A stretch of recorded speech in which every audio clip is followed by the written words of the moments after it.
berbuat baik kepada keluarga dan orang-orang terdekat. Selama Allah acuh disampaikan berbuat baik kepada orang tua. Kalau tema berbuat baik kepada orang tua, ambo yakin ko tema yang sangat populer kita dengar, birrul walidain. Tapi kalau berbuat baik kepada keluarga selain orang tua, itu agak-agak jarang kadang dibahas.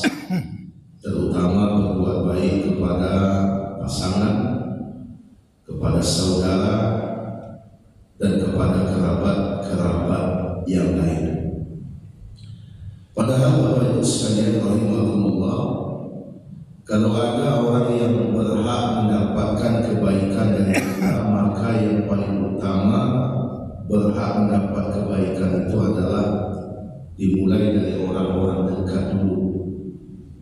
Sesudah itu baru yang agak jauh, sesudah itu baru yang agak jauh, kemudian demikian seterusnya, demikian seterusnya. Kebaikan di sini bisa kebaikan dalam makna kebaikan akhirat. Masuk juga kebaikan di sini dalam makna kebaikan dalam perkara dunia. Apa kebaikan dalam makna akhirat? Mereka lah yang paling berhak pertama kali mendapatkan dakwah dari kita. Jadi kalau awak kemajak orang berbuat itu bukan dari dakwah. Kalau awak kemajak orang berbuat baik, itu bukan orang yang kita ajak dulu, tapi keluarga, orang-orang dekat. Lihat Nabi Ibrahim alaihissalam ketika berdakwah, beliau tidak mengajak yang jauh dulu, tapi mengajak yang dekat. Beliau berdakwah kepada ayahnya, qala li abi ya abati inni qala li abi ya abati lima ta'budu ma la yasma'u wa la yubsiru wa la yughni anka syai'an. Wahai ayahku, mengapa kau menyembah sesuatu yang tidak bisa mendengar, tidak bisa melihat, tidak bisa pula mendatangkan manfaat? Itu dakwah Nabi Ibrahim kepada ayahnya. Wahai ayahku, Nabi Ibrahim alaihissalam sekalipun ayahnya kafir, tapi tetap memakai bahasa yang satu. Nabi Ibrahim memakai bahasa ya abati. Ya abati itu adalah sebutan yang paling tinggi untuk menyebut seorang ayah. Jadi ayahku itu bisa disebut dengan abati, bisa disebut dengan abuya, bisa disebut dengan abi. Jadi kalau abi itu menyebut ayah dengan istilah yang biasa, ayahku. Di atas abi ada namanya abuya. Abuya itu ayah yang mencintai. Ini menunjukkan hubungan kedekatan. Sehingga nanti disingkat buya. Jadi buya sebenarnya itu adalah hubungan kedekatan, bukan keulamaan. Malah sebutan ustaz itu lebih berat daripada buya. Kalau awak kan kepada dia apa? Kalau dia awak, kalau lasamu jemaah itu buya. Tapi kalau baru-baru belajar itu ustaz. Kalau di kampung-kampung ustaz. Ustaz. Ya. Kalau jamaah bertanya pakai WA apa? Tak. Aku sakit dia tak. Ya. Ustaz itu lebih berat daripada buya. Ustaz itu kalau di Mesir, ustaz itu artinya profesor. Lebih banyak. Buya justru lebih sederhana daripada ustaz. Buya itu bukan kedekatan, ada bukan keulamaan. Makanya karena ustaz itu berat, makanya hamka lebih nyaman dipanggil buya. Dan cuma tipu dia pak, namanya buya tinggi, ustaz rendah.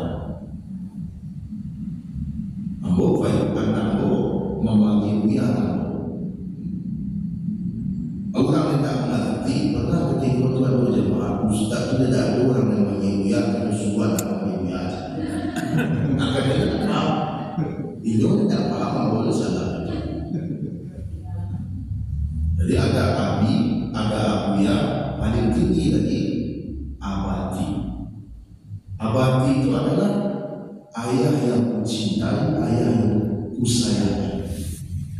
Itu mana abadi. Itulah yang dipakai oleh Nabi Ibrahim kepada bapaknya. Kalau Nabi Yusuf memakai itu kepada ayahnya Nabi Yakub, wajar. Ayahnya Rasulullah, ayahnya Nabi. Itu berkata Nabi Yusuf, "Idh qala li abihi ya abati inni ra'aytu ahada asyara kawkaba wasyam wal qamar ra'aytuhum li sajidin." Jadi kalau Nabi Yusuf memakai abadi kepada ayahnya, wajar. Karena ayahnya Rasulullah, ayahnya Nabi. Tapi Nabi Ibrahim itu luar biasa baik. Memanggil ayahnya yang kafir dengan sebutan ya abadi. Lihat bagaimana sayangnya Nabi Ibrahim kepada ayahnya. Sekalipun model itu ayahnya ya abadi. Wahai ayah yang aku cintai, wahai ayah yang aku sayangi. Lima ta'budu ma la yasma'u wa la yusiru wa la yughni anka syai'a. Mengapa aku menyembah sesuatu yang tidak bisa mendengar, tidak bisa melihat, tidak bisa pula mendatangkan manfaat? Jadi kebaikan dalam perkara akhirat apa maknanya? Wajah kepada kebaikan, wajah beramal soleh baik kepada orang tua, ataupun kepada pasangan, ataupun kepada anak. Allah Subhanahu wa Ta'ala berfirman, "Ya ayyuhalladzina amanu qu anfusakum wa ahlikum nara." Wahai orang-orang yang beriman, pelihara dan keluarga dari api neraka. Jadi awak duluan ini awak dan keluarga awak baru terbaik. Demikian pula dalam perkara dunia. Dalam perkara dunia, jangan kita berbuat baik kepada orang dulu, baru kepada keluarga kita, jangan. Karena itu tidak selamanya nepotisme itu salah, tidak selamanya. Tahu nepotisme? Apa nepotisme? Mendahulukan keluarga sendiri, tidak selamanya salah. Bapak ibu punya toko, punya perusahaan, punya usaha, yang jadi karyawan usia antiawak, kemenakan awak, anak kakak, anak adiawak, etiawak, sepupu awak, apa saja. Kan usaha awak punya, tak salah. Inyo saya karyawan seperti tidak ada masalah. Biasa seseorang mendahulukan keluarganya karena itu usaha milik dia. Tapi kalau nggak inyo punya pak baru salah. Presiden inyo, anda aja di gubernur, anda aja di wali kota, sudah punya dua tes. Apa kau katakan? Artinya salah pak sebab negara yang punya lepas. Dan itu punya negara punya bersama orang. Tapi kalau seandainya awak punya usaha, memang awak punya nggak ada masalah. Makanya orang jemaah pernah cek dulu, ayo ini usaha, yang punya usaha ustaz ini usaha. Adik kakak kemenakan punya etek mau ini usaha. Dan ada kawan-kawan lain nepotisme. Kalau itu memang usaha yang tidak bermanfaat, malah memang di dalam agama disuruh mendahulukan keluarga sendiri. Kalau itu memang usaha Allah, memang waktunya. Tapi kalau itu bukan usaha Allah, bukan awak pemiliknya, Awak hanya orang yang diamanahkan pemimpin, tapi bukan kita yang punya. Kita dahulukan orang-orang kita. Itu awak dahulukan orang-orang awak, sekalipun dia tidak mampu. Ada orang yang mampu, ia bukan keluarga awak, awak pakai padu. Tapi kalau memang awak yang punya, awak apa salahnya? Karena memang berbuat baik kepada keluarga sendiri lebih diutamakan, termasuk dalam memberi. Dalam memberi itu diutamakan keluarga sendiri. Nabi SAW ditanya tentang bagaimana seseorang berzakat kepada keluarganya yang tidak mampu, yang miskin, yang fakir. Maka Nabi mengatakan, as-sadaqatu 'ala miskin sadaqah, was-sadaqatu 'ala zirrahim sadaqatun wasilatun. Kamu berzakat kepada orang miskin yang bukan keluargamu, kamu dapat pahala zakat. Kamu berzakat kepada orang miskin yang merupakan keluargamu, kamu dapat pahala zakat sekaligus pahala silaturahim. Dua lebih baik. Jadi kalau awak berzakat kepada orang miskin yang tak ada hubungan apa-apa dengan awak dapat pahala zakat. Tapi kalau awak berzakat kepada orang miskin yang ingin keluarga awak dapat dua.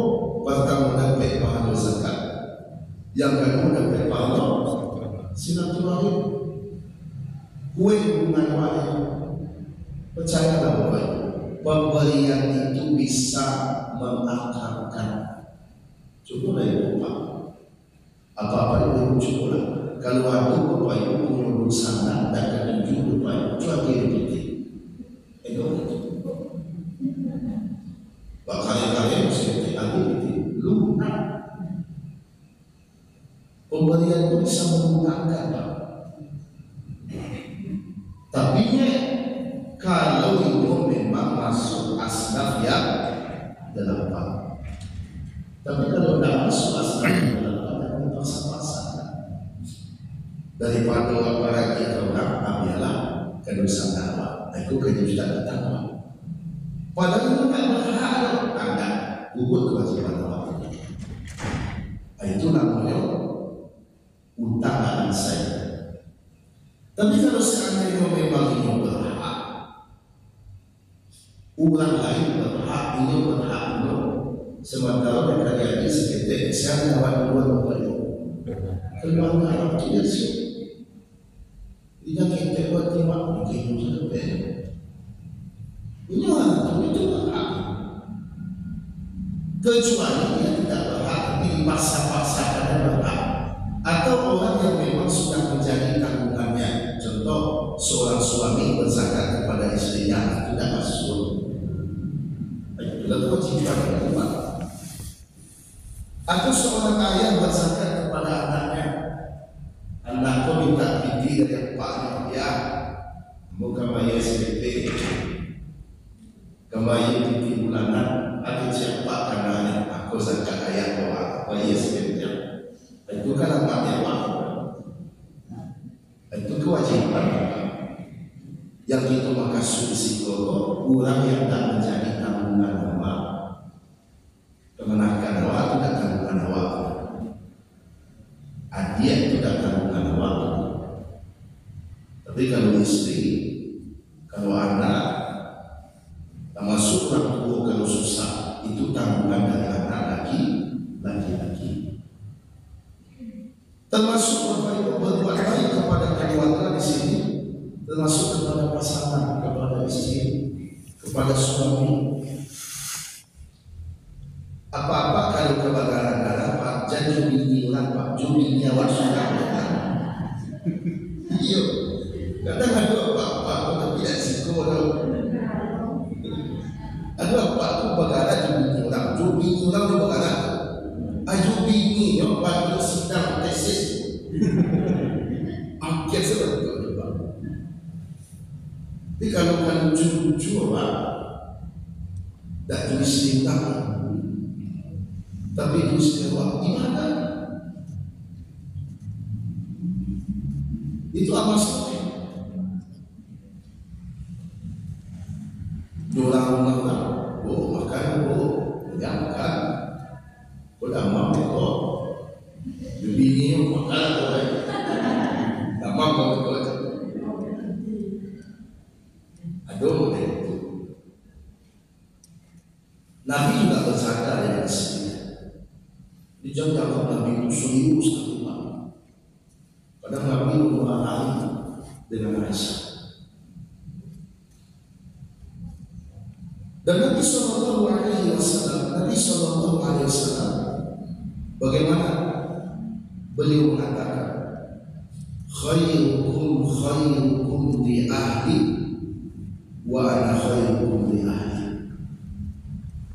Sebaik-baik kalian adalah yang terbaik terhadap keluarganya, dan aku adalah yang terbaik terhadap keluargaku.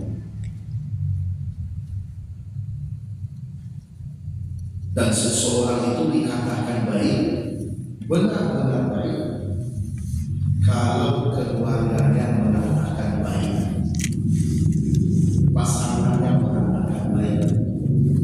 Yobatul tulus, ikhlas dari hati, pasangan mengincar mengelok, tuyul. Apa sebab?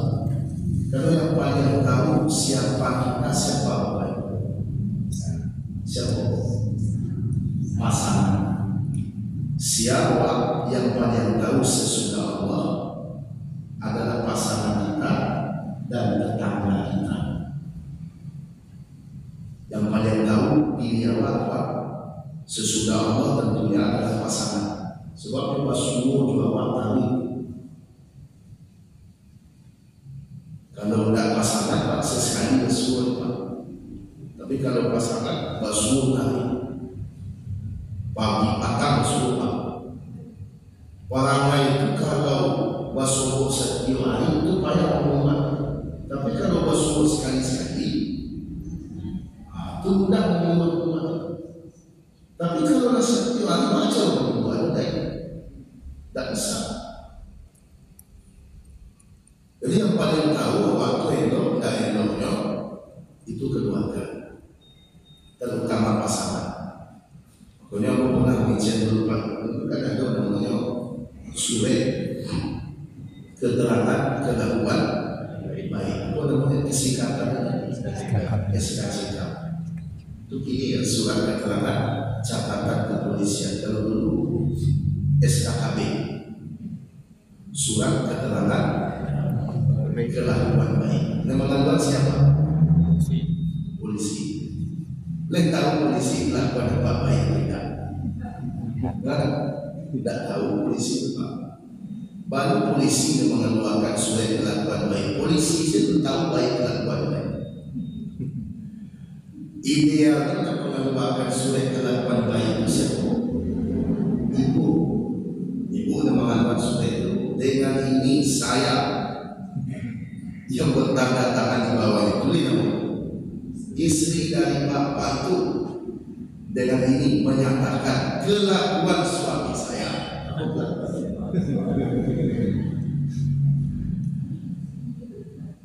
Sebab yang banyak tahu Tuhan mau.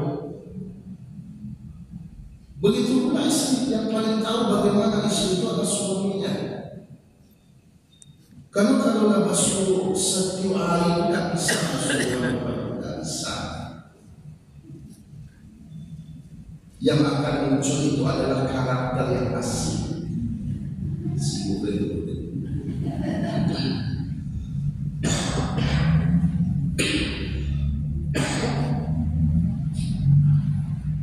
Yang akan muncul itu karakter yang asli. Makanya jadi dalam ketika pacaran dua dekor sedang makan Pak, langsung akan bilang lama aduh permisi sebentar yang tinggal apa yang aku terbuangin kalau lagi ini dan lupa saya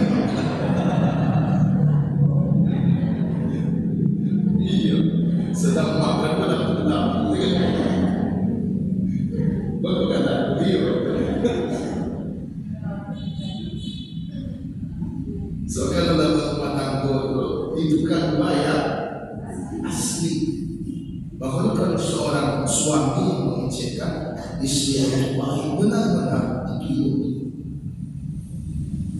Boleh tahu kan? Berita boleh dibaca public figure, Marisa berbiasa. Kadang orang meninggal baru keluar kebaikan.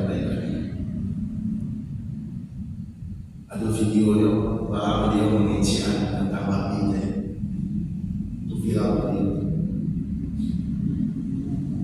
Babi itu sama seperti kelapa, kalau ibarat Tuhan, semuanya dipakai, semuanya. Sabun itu pakai darah, kulit, daging, lemak, itu dia berkata. Babi itu dengan teknologi bisa dibersihkan, tapi tidak bisa disucikan. Itu babi asli. Beda antara bersih dan suci. Bersih itu kajiannya kesehatan. Suci itu kajiannya fikih. Bapak Ibu pakai baju karena yang buat baju itu bersih atau tidak? Tapi suci tidak? Suci. Bersih belum tentu suci, dan suci bisa jadi belum tentu tidak bersih. Kalau bersih itu kajiannya medis, tapi kalau suci itu kajian fikih. Babi dengan teknologi itu bisa menjadi bersih, hilang cacat hitam. Tapi dengan teknologi apapun sampai hari kiamat dia tidak akan pernah suci. Boleh bukti. Itu yang bisa saya dakwakan aja luar biasa. Dan suaminya sampai seperti itu meninggal istrinya. Saya berdoa bayangkan. Jarang mencari apa itu seorang istri meninggal suami sampai meninggal.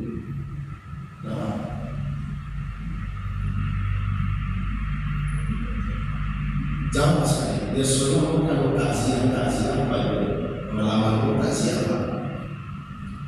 Kalau meninggal seorang suami, meninggal seorang suami, aku takziah di satu rumah yang tak kenal dengan pemilik rumah itu, tapi mungkin yang lain menghubungi, mungkin dari masjid. Baik itu yang meninggal apa-apa. Itu mudah diketahui siapa istri dari yang meninggal ini. Itu mudah diketahui. Mungkin tahu siapa istri yang Pak meninggal. Itu tak payah mudah. Mau jadi siapa ibu yang paling sambung Cik Antonio.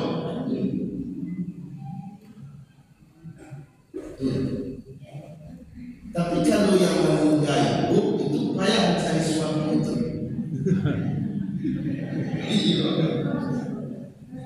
Kalau meninggal ibu atau payah mencari suami itu kemana suami almarhumah. Sebab biasanya laki-laki itu kan tak terlalu sedih besok. Tapi itu luar biasa, kehilangan yang sangat luar biasa. Kehilangan yang sangat luar biasa langsung dulu bantu rupanya. Dan tahu rupanya ibu-ibu, amanah terbesar bagi seorang wanita yang berkaitan dengan manusia adalah berkhidmat kepada suami. Aku yang coba sampaikan, sering saya sampaikan, ibu jangan salah pilih amal. Banyak ibu-ibu kalau apa-apa pada nanti. Ini ibu-ibu lain. Banyak ibu-ibu kalau punya cucu, nama lain anak, dan apa tinggal rumah. Banyak. Tinggal pas. Mau subuh ya Pak, bangunan subuh ya Pak, makan lontong pagi, mau pulang malam. Tak terus tetap. Awalnya orang makan pulang ngapain? Tapi cucu 2 bulan di Medan. Habis itu sebulan bukan baru cucu pun laki-laki mulai jadi pahlawan. Di situ 2 bulan itu sebulan. Apakah Pak Sulam rumah kita kemudian? Tapi suami yang tidak bahagia Ustaz. Sebenarnya dia pada beliau. Cuma tanya kok bayi dia tidak bahagia apa awalnya? Kok bayi dia tidak bahagia apa awalnya? Aku tanya dia bayi tak? Aku tanya dia itu boleh tidak? Tapi suami aku itu Ustaz. Suami mungkin itu, tapi Allah tidak. Itu yang salah pilih amal macam ini. Amal terbesar bagi ibu bukan pada cucu, tapi berkhidmat kepada suami.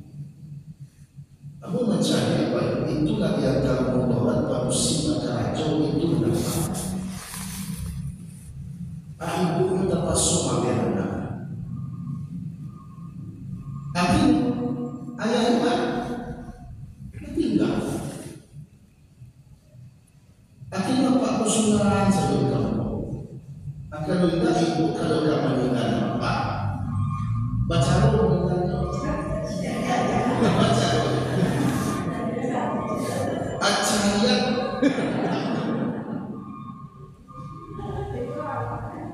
aku ibu meninggal saya kalau kamu tinggal Pak aku tinggal meninggalnya aku tinggal siapa tidak boleh. Jadi apa banyak salah pilih amal. Aku mencari itu lah di antara orang manusia kacau. Sibuk dekaya. Bukan berarti wanita tidak boleh bekerja, boleh saja.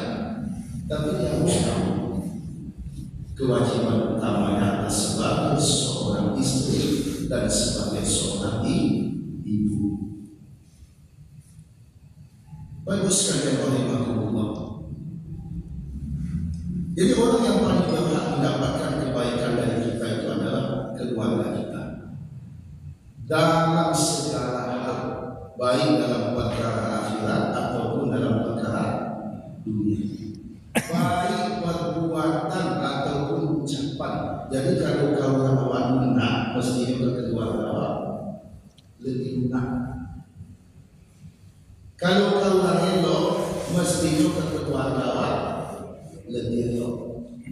Kalau untuk ulang awak ada waktu, mesti juga keluarga awak lebih ada waktu. Karena itu, jadi berkaitan misalnya dengan laki-laki ini. Aisyah radhiyallahu taala anha pernah ditanya Nabi sallallahu alaihi wasallam kalau beliau sedang tidak keluar, apa yang beliau lakukan? Nabi kan tak selalu keluar, kadang-kadang beliau di rumah. Maka apa kata Aisyah? Maka Nabi sallallahu alaihi wasallam yasna'u fi ahlihi. Qala kana fi mihnati ahlihi fa idza hadara bis-shalah qama ila shalah. Nabi itu kalau di rumahnya, kalau beliau tidak sedang keluar, kata Aisyah, kalau beliau tidak sedang keluar, beliau kalau sedang di rumah, beliau akan membantu menyelesaikan pekerjaan rumah. Tak balik. Apabila masuk waktu sholat, maka beliau pun sholat. Karena itu laki-laki yang membantu pekerjaan rumah tangga istrinya bukanlah laki-laki yang takut kepada istrinya, bukan. Tapi laki-laki yang penyayang kepada istrinya. Dia setuju betul. Aku betul.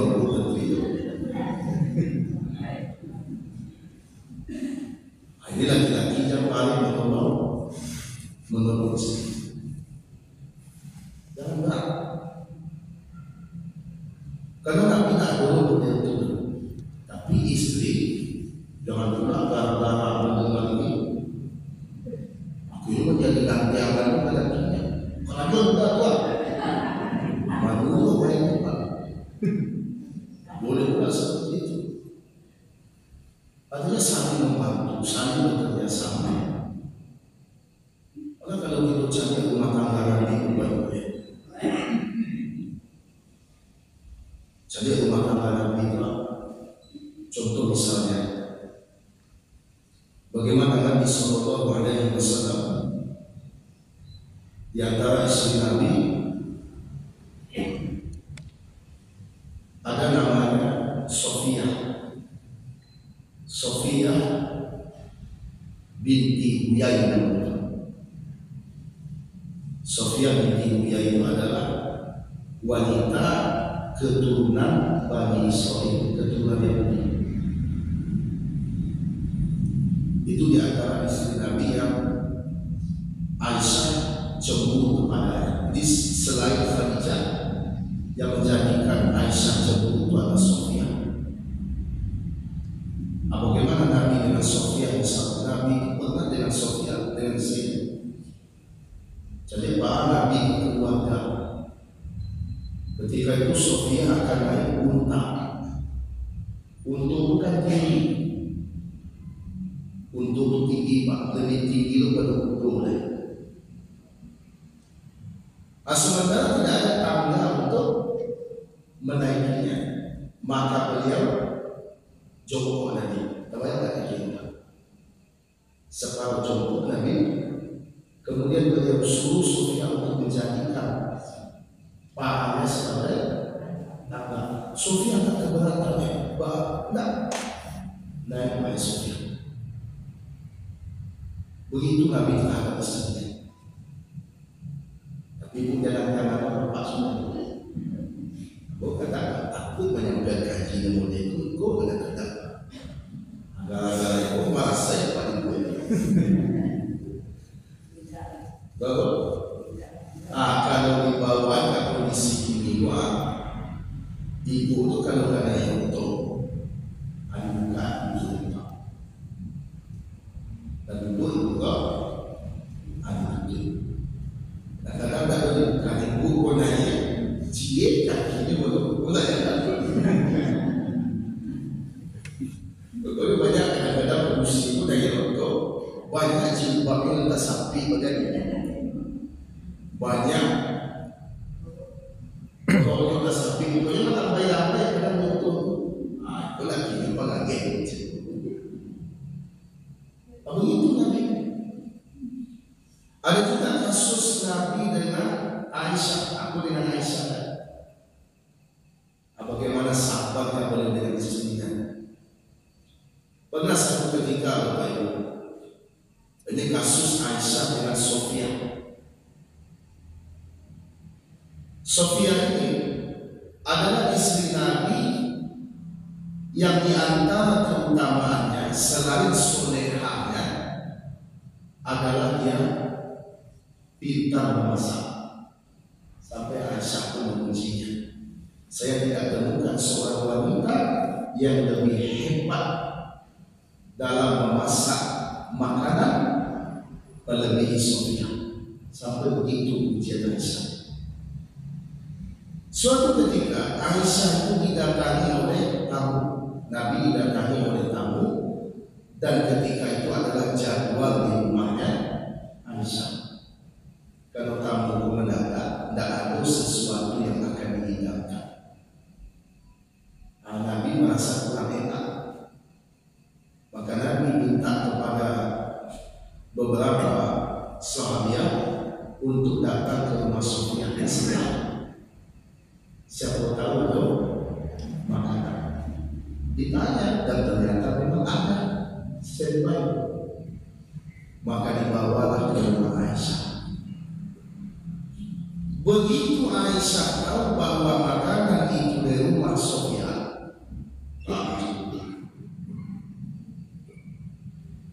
asyik dia bola baki kalau bersuara dia asyik di antara ada dan berserah.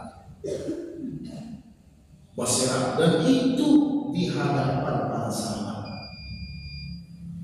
Nah, kalau dia awal itu coba, kalau dia awal itu mungkin waedo ini itu kemenangan tidak bakal, tak dapat karuan dan itu. Itulah kali RT. Tapi apa kata Nabi? Dengan wajah yang biasa Nabi berkata, "Gharat ummukum," ibu kalian sedang cemburu. Sebab istri Nabi itu kan Ummul Mukminin, ibunya orang-orang beriman, sahabatnya orang beriman. Gharat ummukum, ibu kalian sedang cemburu. Tapi Aisyah sendiri yang malu rupanya. Mode itu Noah, mode itu sikapnya.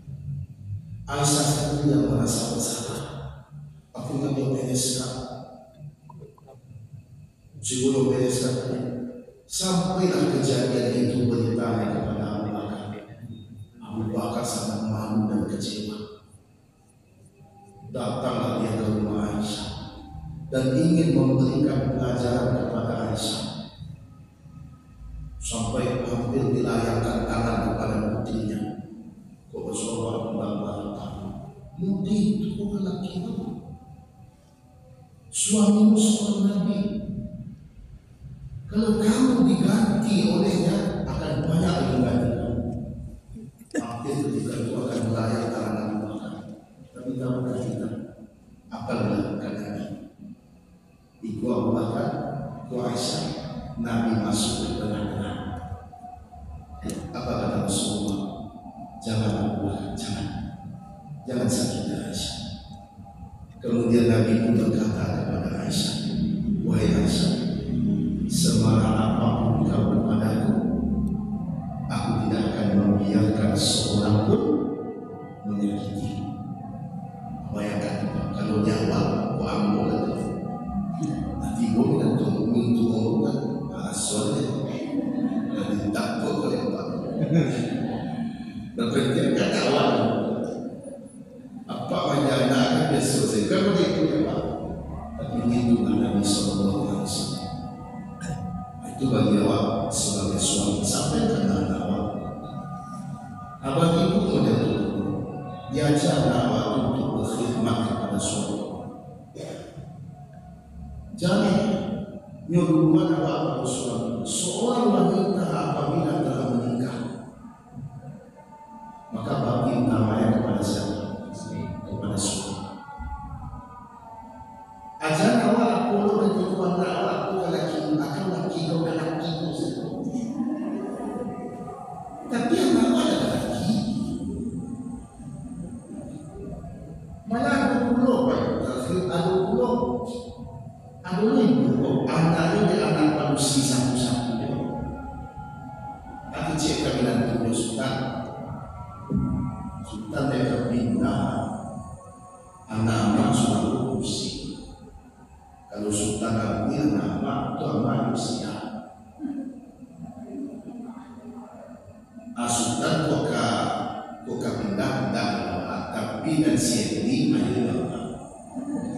Tapi anak-anak lagi baca itu sama orang menyuruh anak berlaku kepada suami. Tidak boleh. Itu konsekuensi dari pernikahan seperti itu. Itu anak berusia waktu untuk berbakti berkhidmat kepada suaminya.